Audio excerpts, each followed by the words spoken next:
Who needs a striker when you can score 7 goals? This is the Arsenal Reaction Show.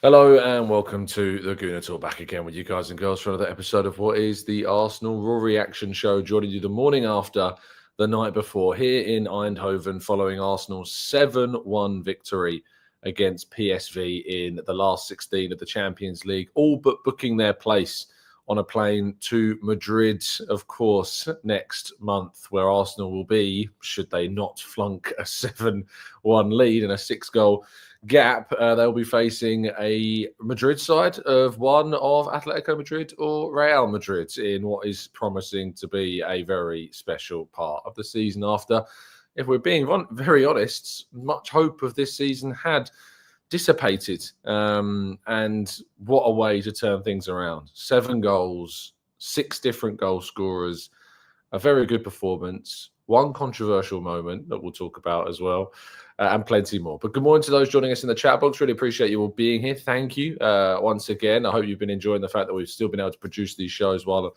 I've been away, and producing them, of course, from a really nice city. Eindhoven yesterday was able to kind of enjoy a bit more of the city in the daytime, and it was lovely. And I have to say, hospitality in Dutch football grounds is second to none. I've never experienced. I've been to a lot of different grounds. I've been to some different places away from home, abroad.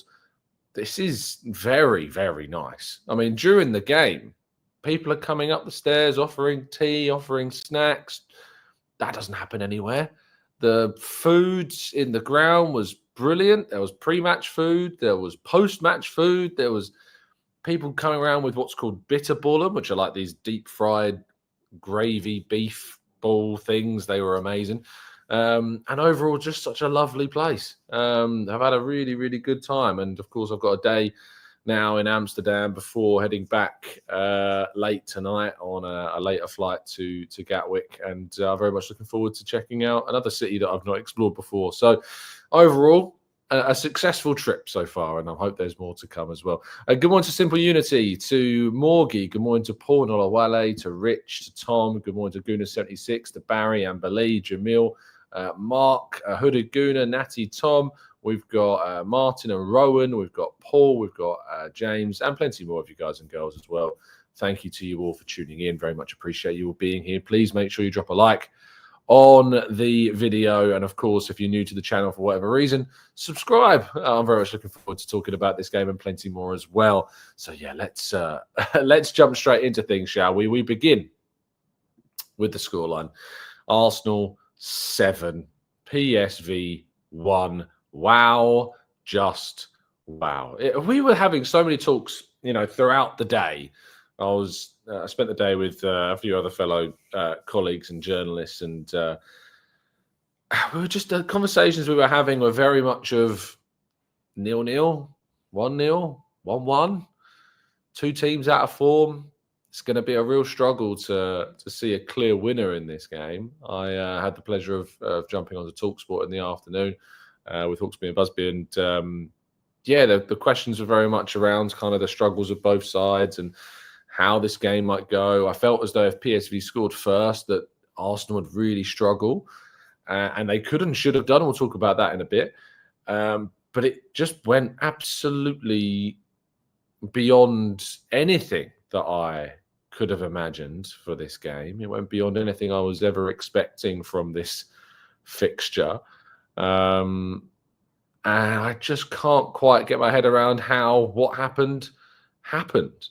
And I'm not complaining. It was just a very, very, very enjoyable evening of watching football. A very easy night from a journalistic standpoint. I could have written that piece 30 minutes before full time, and I just had to add on the end when the goals kept flowing in, which is always thankful just for a little glimpse behind the curtain when you're obviously covering a game and there's late drama and things changing late on in games. You don't know which way the result's going to go. It can make the writing quite challenging. But Arsenal managed to get the result, which ultimately sees them effectively through already, with still a game, of course, to play at the Emirates, where they will have a 6-goal lead. Declan Rice after the game saying the job is not done yet. That's the mentality. I kind of like that. This was the lineup. Not too many surprises. This was my predicted 11 before the game. Raya, Timber, Saliba, Gabriel, Lewis, Skelly, Partey, Rice, Odegaard, Wineri, Trossard, and Marino still up front. Overall, good performances pretty much from everybody. There's a couple of players, of course, that I think had a couple of moments. We'll talk about those. But overall, I can't really fault the team. I think there was a few discussions about whether Calafiori would play at left back after he did so well in the first half against Forest. But Lewis Skelly, returning, of course, from suspension, gets back into the team. And I'll talk about Lewis Skelly's the incident in a second, but the actual performance from Lewis Skelly, again, I thought was really, really good on what he did on the ball in the opposition half. And we talk a lot about how Calafiori is kind of the player that gets forward and influences the game further up the field. But I thought Lewis Skelly's involvement in the final third in this game was also really, really, really good. So yeah, that's the lineup. Not too much to say about that. I don't think it's plenty more that we do need to talk about. But we could have been behind very early on in this game. Despite having dominance, despite having control, despite having the ball in the back of the net, of course, Declan Rice seeing his goal ruled out for a very tight offside call. Ismail Saibari misses an absolute sitter, like one of the easiest goals to score you will see. Very, very, very strange how this goal is not scored. Hits the post. Perisic, I think it was, comes in with the rebound, hits it wide. Maybe that's what's missing from PSV rather than worrying about what's missing from Arsenal, Mr. Ivan. But Saibari has to score. I know that I think Gabriel gets a touch on this, but Saibari has to score. Absolutely has to score. But yeah, massive credit to Gabriel, of course, for the touch. But still, I can't get my head around how Arsenal didn't go 1-0 down in this game. And they punished PSV almost straight away afterwards. Declan Rice up the other end of the field. Fantastic left-footed cross. What a cross from the left-hand side. On his left foot, looping, dipping. The weight was perfect, angled absolutely precisely onto the head of a leaping Jurriën Timber, who, of course, was the man behind the microphone before the game. A lot of emphasis on our Dutch player going to a Dutch ground where he's faced a Dutch rival of his former Dutch side, Ajax, of course. And leaping well above Noah Lang, wanting the ball more, heading into the back of the net. One of the best headers you will see, I think, just from a desire standpoint. I know it's close range, but just rising and then finally getting a very key touch onto the back of the net. So, yeah, but take nothing away from the cross. The cross is astonishingly good. Absolutely astonishingly good from Declan Rice, and it perfectly sets up that header. And then there's the Hale End connection. Lewis Skelly, I mentioned his work in the final third, and his contribution to Ethan Waneri's goal cannot be understated. Neither can Leandro Trossard's pass in this move. Really, really good pass from Leandro Trossard through to Miles Lewis Skelly, takes on the fullback, beats his man, drags the ball back, not a cross, not a chipped effort into the box, but a cut back, which is something that I really think we've missed in recent weeks. A cut back to Ethan Waneri, gets the first touch, bang. Arsenal winning 2-0, comfortable, sitting pretty, not looking like they're going to be under any peril, any trouble whatsoever, and this is going to be a surprise sail through. And it could have been very different, because we need to address the elephant in the room. Because the elephant in the room is that there's no way that Miles Lewis Skelly should be on that football pitch. Now, this comes with a bit of a caveat. The caveat with this is that while on a yellow card, this is a second yellow card for me. I know that there's a lot of suggestions from fans and even from Mark Clattenburg who felt otherwise. If the shoe was on the other foot, I would be utterly fuming that he wasn't given a second yellow card. The caveat with this is that he was wrongly booked for the first challenge. And it's kind of my theory that I think the referee may have been given a little bit of a whisper in his ear about he got the first yellow card wrong, because Miles Lewis-Skelly gets a very clear contact on the ball in his challenge of Luke de Jong. And I don't know how he is booked for that challenge. It was a brilliant tackle. It shouldn't have been a free kick, let alone a yellow card. And he is booked for it. But when you're on a yellow card, whether or not the yellow card was deserved in the first place, whether you're on a yellow card or not, you cannot do this. No matter even if you think there isn't enough contact here, whether you, if this is in the Premier League, as Dan says, he's being sent off. The referee is going to send him off for this. Without hesitation, he's being sent off. And Miles Lewis-Skelly needs to be careful because there's a danger of building up something of a reputation at a very young age regarding ill discipline is, for me, a bit of a step too far. But there's maybe a rashness.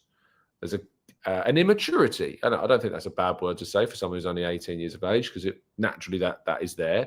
And it will be experience that he gets as he goes through his career, and he's still very young. But he absolutely has to try and rein it in a bit because, Soup's got a good word, over-exuberance. This needs to be harnessed. It needs to be restrained. And Arsenal, I think, were fortunate to finish the game with 11 men. And at this point, it's 2-0. A scoreline I can't see being what it is at the end of the game, if indeed that is the case. But yes, Lewis-Skelly lucky to still be on the field. And of course, he wasn't soon after that. He was not. It wasn't held before he was replaced by Ricardo Calafiori, who came on and was brilliant. But before that, Mikael Merino got his striker's goal. Right place, right time.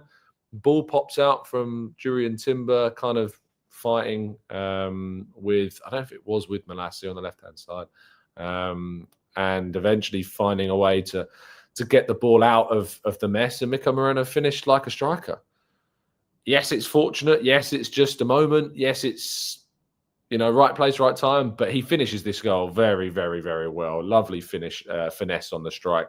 Round Walter Benitez. Gave the goalkeeper absolutely no chance whatsoever. Overall, I wasn't really that impressed with Mikael Merino's overall display or his positioning and how he contributed to the game. It wasn't a striker's performance.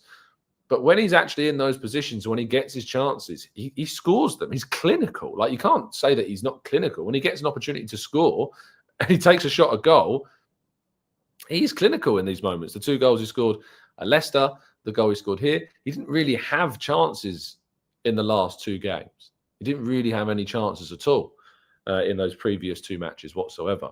But just kind of some little passes here and there, holding the ball up a little bit, but it wasn't like a brilliant striker's display. But I can't really be too critical of the performance. He's not a centre forward. He's a midfielder, an 8. He's not anything, anything drastic like that. But he certainly was able to do it. And I'm always a little bit surprised that we aren't putting more balls in the box with Merino in there, aerially. I don't know why we aren't doing that more, but we didn't need to, of course, in this game. But Mikael Merino getting his goal, and hopefully a bit of a confidence booster for him. But then PSV get a lifeline, and I haven't got a clue what Thomas Partey is thinking here. I know that he gets a little bit of a shove from a player on his left, but the action that follows that slight nudge that he gets leads to him, for some reason, attempt to, put Luke de Jong in a headlock and try and bring him down. It was a really silly moment from Thomas Partey, giving the ball away, rather giving the penalty away, and giving PSV a lifeline. In another game, in another fixture, we could be punished quite harshly in these scenarios by giving a 3-0 lead before half-time, giving the other team a lifeline. That is a dangerous thing to do against other oppositions in Arsenal if and when they face Real Madrid or Atletico Madrid in the last 8 of the competition. He was, he cannot do this type of thing. It's a very, very, very poor decision from Thomas Partey in the box to give away the penalty. And it could have really cost Arsenal in the end. Thankfully, Arsenal started the second half off in the perfect fashion. And Martin Odegaard getting on the end of a very poor push out, very good Ethan Nwaneri cross. Walter Benitez pushes the ball out into a dangerous position, similar to David Raya in the first half when Ismail Sabari missed his effort. But Odegaard here getting the chance to score. And I'm so glad it was him in that position. I felt the finish was, there's definitely kind of question marks about the finish a little bit, because he gives Benitez a little bit of hope, a little bit of a chance. He puts the ball, he doesn't need to, but he puts the ball quite close to the goalkeeper.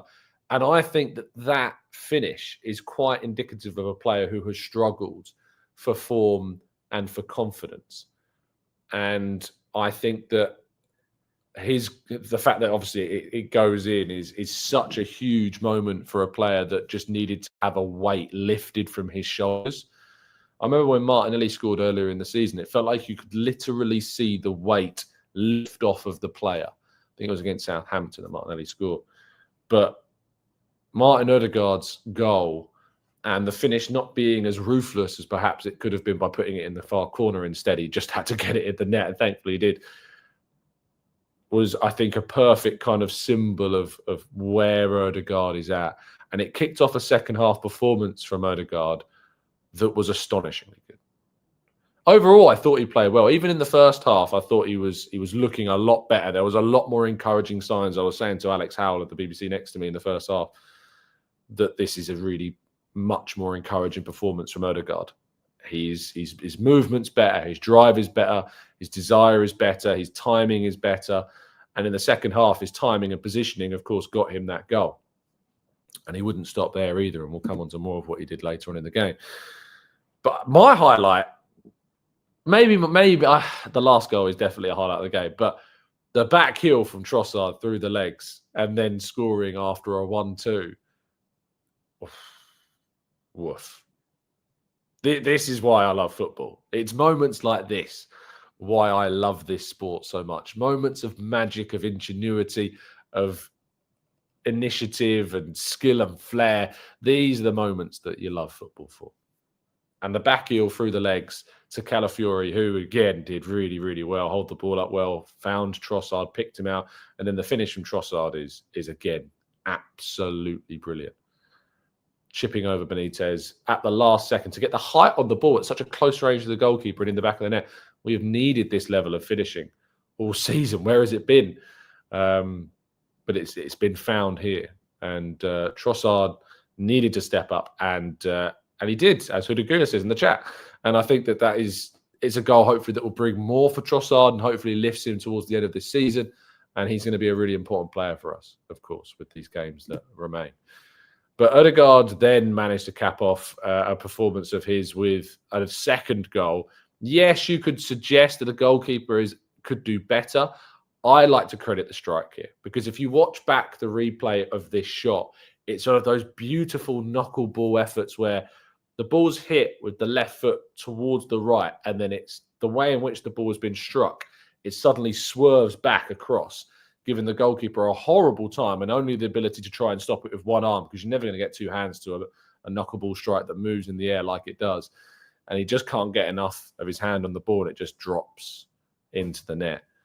The run, the lack of defensive pressure from PSV. Let's cut to the chase. PSV were dreadful defensively. I've never seen such a bad performance from a team, I don't think. They just gave Arsenal so much space, and I know they had to commit players forward to trying to attack, but it was such a poor management of a Champions League game, because Arsenal have been beaten at home this season. If you're the manager of PSV and you're 3-1 down at half time, you have to I think you cannot throw caution to the wind. You've got another whole game to play. And if you're going to try and use the fact that you're at home to just throw everything at trying to get a goal to get back into it, rather than sit back, absorb pressure, hit on the break, you've got the wingers, the players to do it. You've got some other key figures that didn't feature last night. And PSV just was so immature in the way in which they approached the second half of the game. And tactically was an absolute disaster for them. And that just opened up the possibility for Arsenal to run riot and counter. And it was nice to see some speed on the break as well. Nwaneri in particular added a real element of pace and, something we've not really seen from this Arsenal side in transition. So Yeah, fantastic strike and worthy of a goal. And I kind of wish it would kind of bent back the other way a bit more, so the hand of Benitez wouldn't have got anything on it. But maybe it was needed anyway. And maybe we found our new striker, because Ricardo Calafiori, at the end of the game, of course, produces a finish, a run, the strength, the power, the speed, the timing, the weak foot ability of a great striker. What a goal. Brilliant pass from Odegaard, of course, assist for him. What a finish. What a brilliant, brilliant goal. And it changed how I thought about the game. It completely changed my focus. Odegaard still remained very much my focus, but Calafiori suddenly, I think, arrives here. The pass is excellent, but the run and the finish is that of a very, very confident striker. And I asked Arteta after the game whether this was a moment that can make you maybe change your mind about giving the opportunity to a player in a different position. In the second leg, I'd like to see Calafiori up front. I think that's a game where you can experiment, and I'd like to see Calafiori start that game up top. I really would. It sounds mad, but it's a needs-must situation, and he offers more movement than, of course, I think Mourinho does. I think he still gives you the aerial ability. I think he gives you the hold-up play. He's defensively chaotic at times, and I think maybe putting him up the other end of the pitch would be helpful. It's brilliant. It was great. I loved it. The run he made, of course, was obviously also key. But yeah, I love that. That was great. That was really, really enjoyable. And Arteta, sorry, the caption's wrong here. But Arteta in the press conference was really good. He made a bit of a quip. I think it was Phil Duncan from PA who asked him whether or not he could see this goal, this kind of scoreline coming. He was like, "I predicted it. I could see it coming." He was joking, and he made a good comment about kind of if I could hand everybody an envelope and with a prediction of the scoreline, then you never guess it. But yeah, that was great. Just the mood was so much nicer, kinder, more encouraging. It lifts things. It changes perspectives. It gives you hope. It brings you just something different. It's been such a dour fortnight. The mood has been on the floor. We've got 1,200 of you watching. That's around 600 of you that have not been tuning in live in the mornings. And I don't blame you, quite frankly. You know, I taking breaks is important. Taking yourself away from things is key, because it is just a game at the end of the day. It is just a hobby that we enjoy and spend a stupid amount of money on for some of us.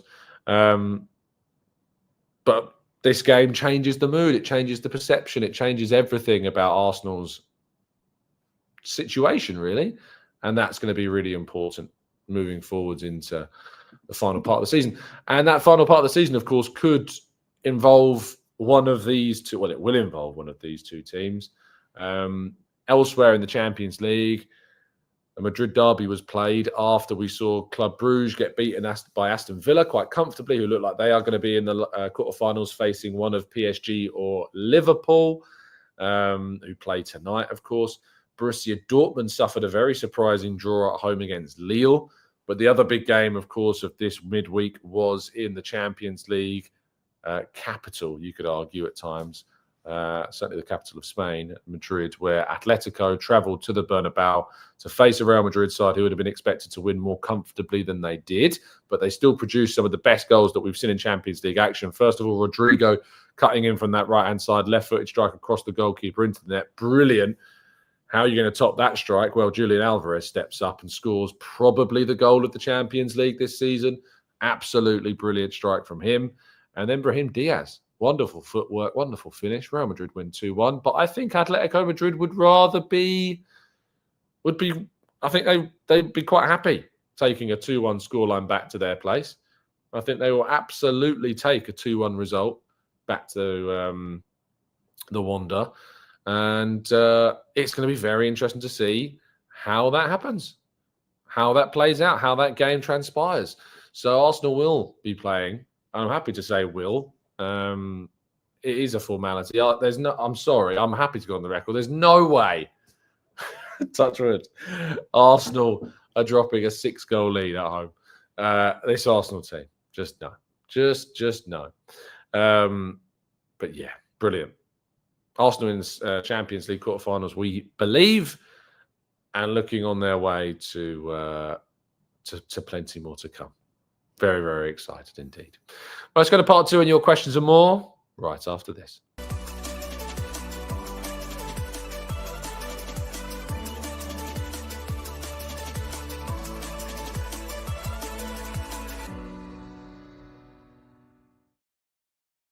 Okay, this is part of the show where we go to the chat box and tackle some of your questions. So if you've indeed got any questions that you'd like me in the next 10 minutes or so to have a look through, now is the time to jump them into the chat. If you use a little capital Q or a big capital Q, it helps them stand out, helps me find them. So let's go and see them.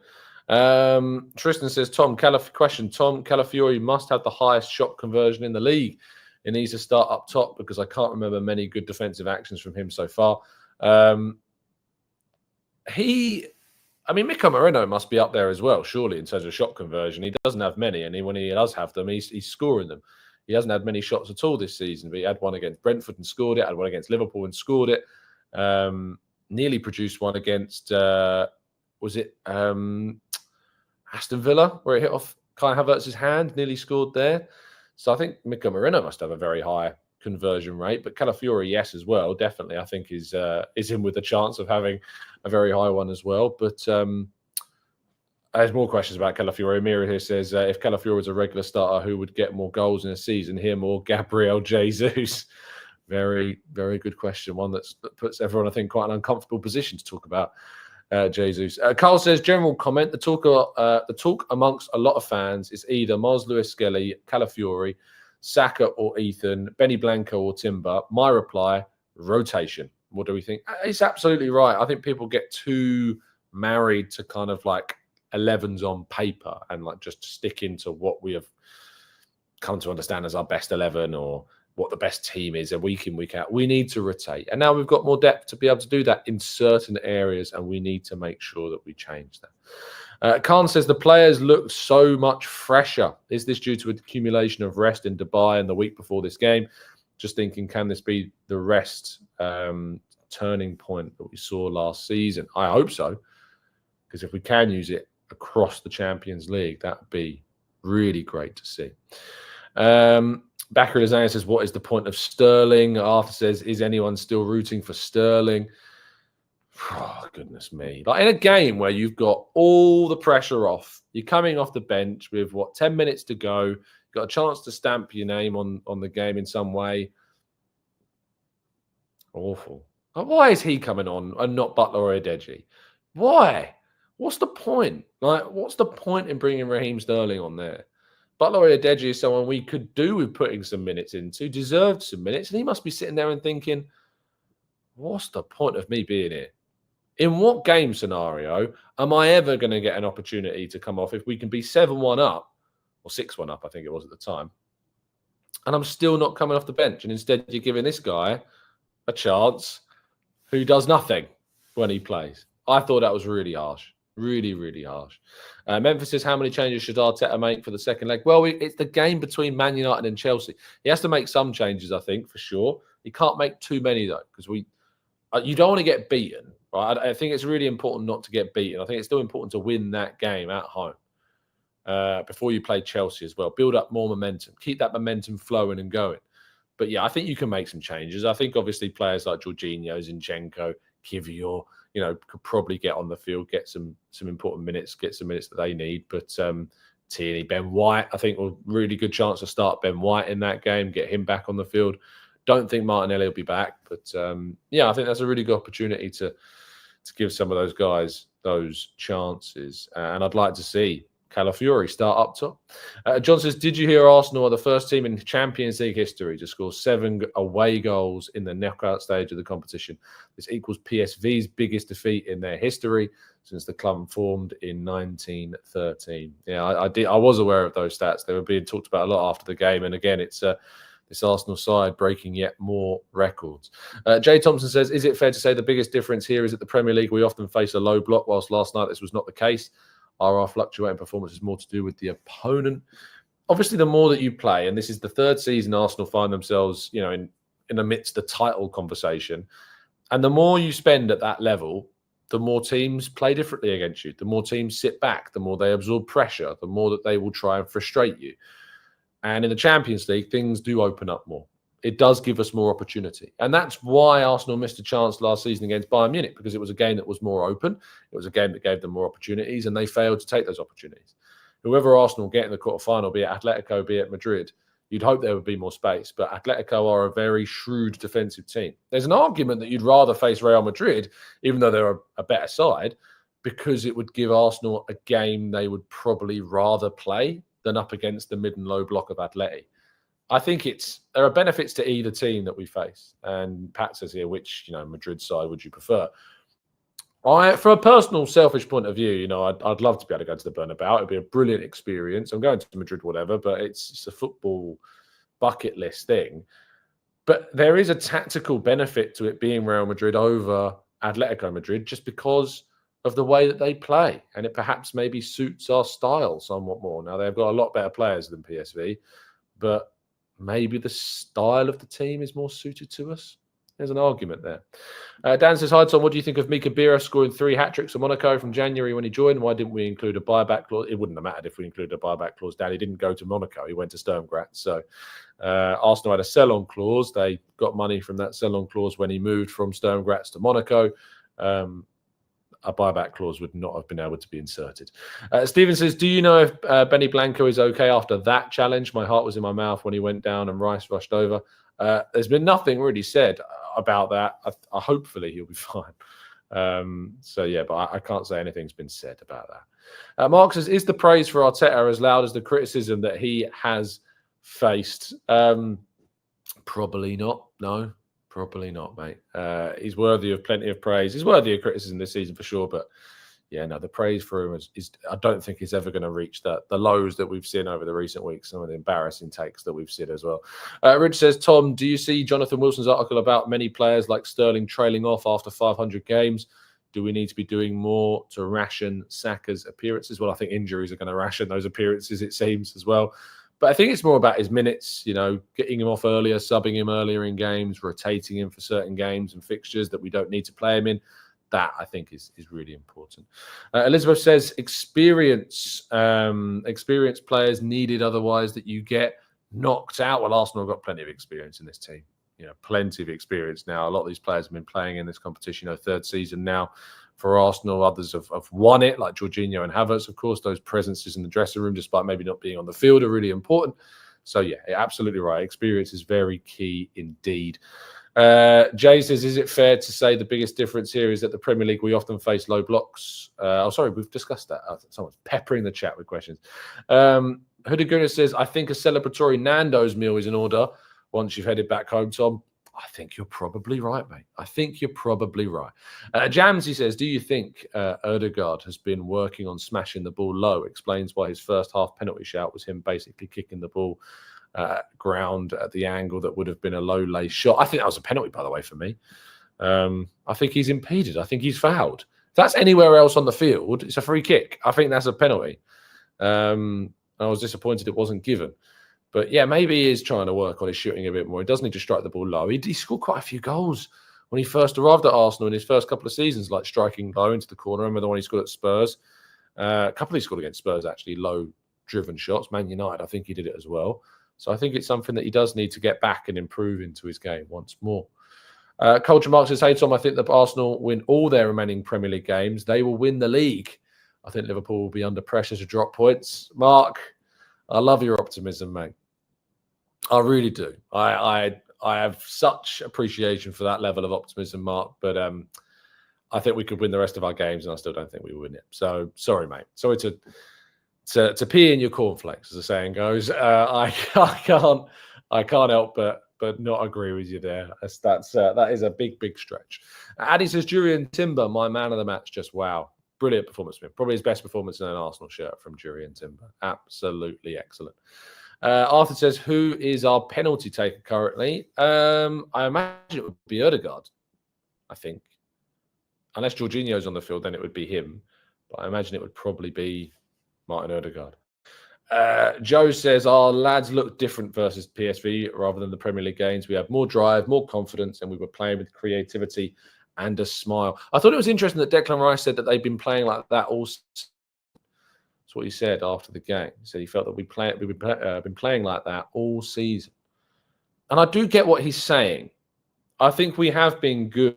It's just our finishing, as I point out time and time again. The two biggest reasons why Arsenal have not won the league this season is A, injuries, and it's B, our lack of clinical finishing, the missed chances that we've had in games. Those have been the two biggest reasons why Arsenal haven't won the league this year.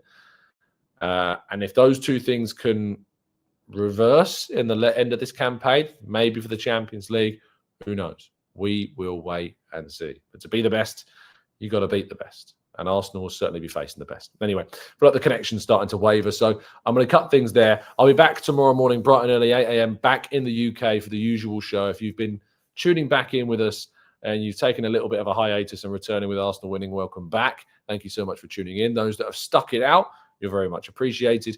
Thank you to you all. Please make sure you drop a like on the video, of course. Subscribe to the channel if you're new around here. If your name's Ivan Perisic, stay humble, but stay safe, stay well, stay happy and respectful and humble. And as always, up the Arsenal.